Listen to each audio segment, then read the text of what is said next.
Hi guys, I'm Sarah, and you'll probably see me in very fast motion making some burger buns, but that is not what this video is about. However, I will link my burger bun video down below. There's been a lot of talk lately about rising food prices, and sort of one of the hot topics on my Facebook group has been the price of mince, the price of meat, and how you can stretch meat out to go further. I thought I would come up with a recipe for burger patties that's not necessarily vegetarian, because it does contain the likes of beef stock. Quite often if I'm doing like a meatless burger, I'll use falafel. And that's all good, falafel's yummy, but not quite the same. I quite like this, it's a good mince substitute.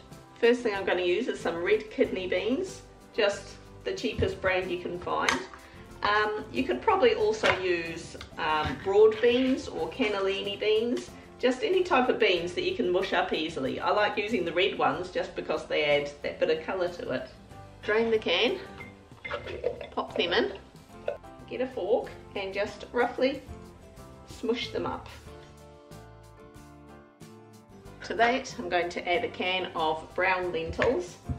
Now with these, of course, you can buy them dried and soak them, and that's probably a cheaper option, but you have to be a bit more organised in advance for that, and being organised in advance, not always my strong point.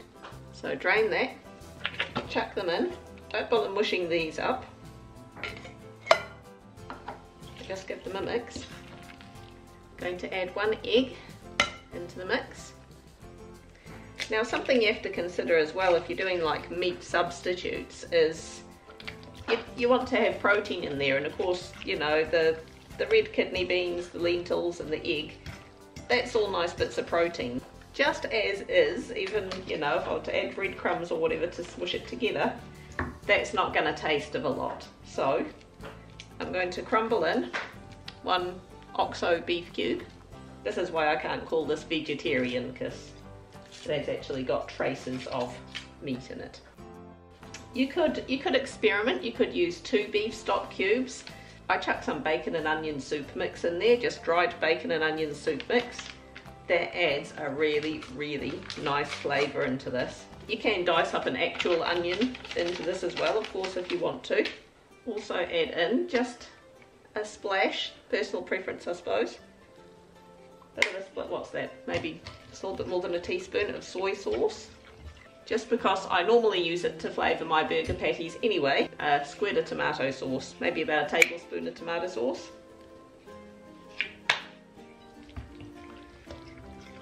Now also, because I do like to supplement my burger patties with stuff anyway, I've just got some silver beet leaves there. Just going to dice them up, put them in there for a bit of greenery. Of course that sort of thing is optional.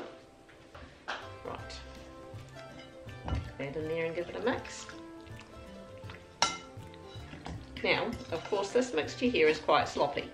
I'm not going to be shaping that into burger patty shape anytime soon.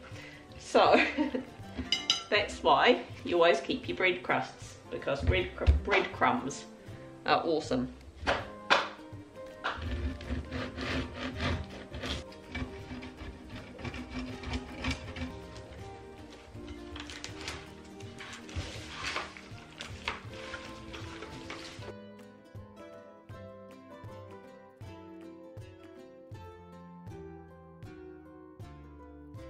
That has firmed that up quite a bit.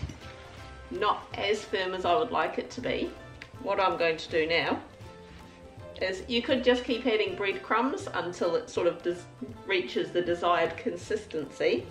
But one thing that I often use to supplement when I'm doing mince patties anyway, is put some rolled oats in. Just going to get a handful, sprinkle that around, give it a stir up. If you haven't got breadcrumbs, you could use just the rolled oats, vice versa. Use just breadcrumbs instead of rolled oats. I like using a bit of a mixture, and I just use the small rolled oats, just the quick oats, as opposed to the big whole ones. I'm just going to leave that for a couple of minutes for those rolled oats just to start soaking up all that moisture, and then we'll be good to go. Just leave that for a few minutes. That pretty good consistency wise. So, because I'm making 5 burgers, how I make my patties even-ish. Decent dollop of oil in your frying pan. Start that heating up. Right. Wait till your pan gets nice and hot, because you want that nice sizzle noise when you put it on. So, I mean, it looks the part, doesn't it?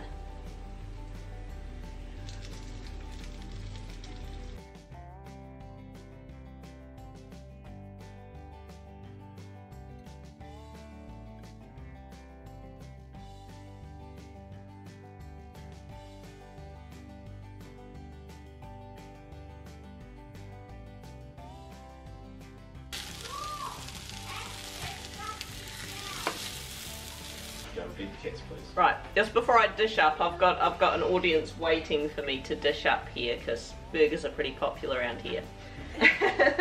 Just gonna have a little taste of the patty on its own. I mean, they look the part, you know, and they smell the part.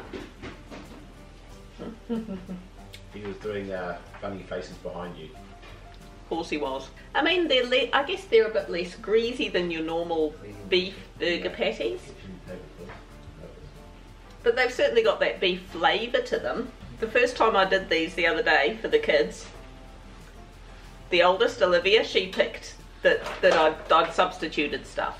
But the thing is, they're used to me putting rolled oats and a bit of greenery and stuff in the patties anyway. The younger two, they didn't know until I told them. And then they said they picked that there was something different, but they couldn't figure out what it was. So, I mean, as far as taste goes, it's pretty close. I won't say it tastes exactly like beef mince, because I'd be lying, but it's pretty close. It's a pretty close substitute, both texture and flavour. So, you know, if mince is expensive, here you go. Burger patties. Awesome. Let's dish up.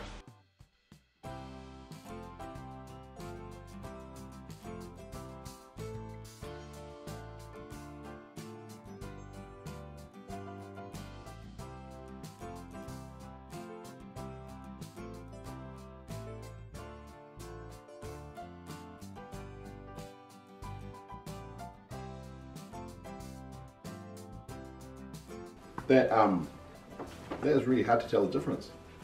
To consensus, Olivia. It's good, is it? She's not talking, that's a rarity and also a good sign. Alright. If I didn't know that was not mince, I'd know there was something added to it. You know, I'd know there was something different. You think it was watered down mince? Yeah. Yeah, I just think it was mince supplemented with something. That's pretty good, people. Seriously, give this a go. Hit like, leave a comment, subscribe. You know the drill. We'll see you next week. You can do this again. It's good. I'm doing it again, apparently. It's good. Good, is it? Can you fit all that in your mouth? That's bigger than your head.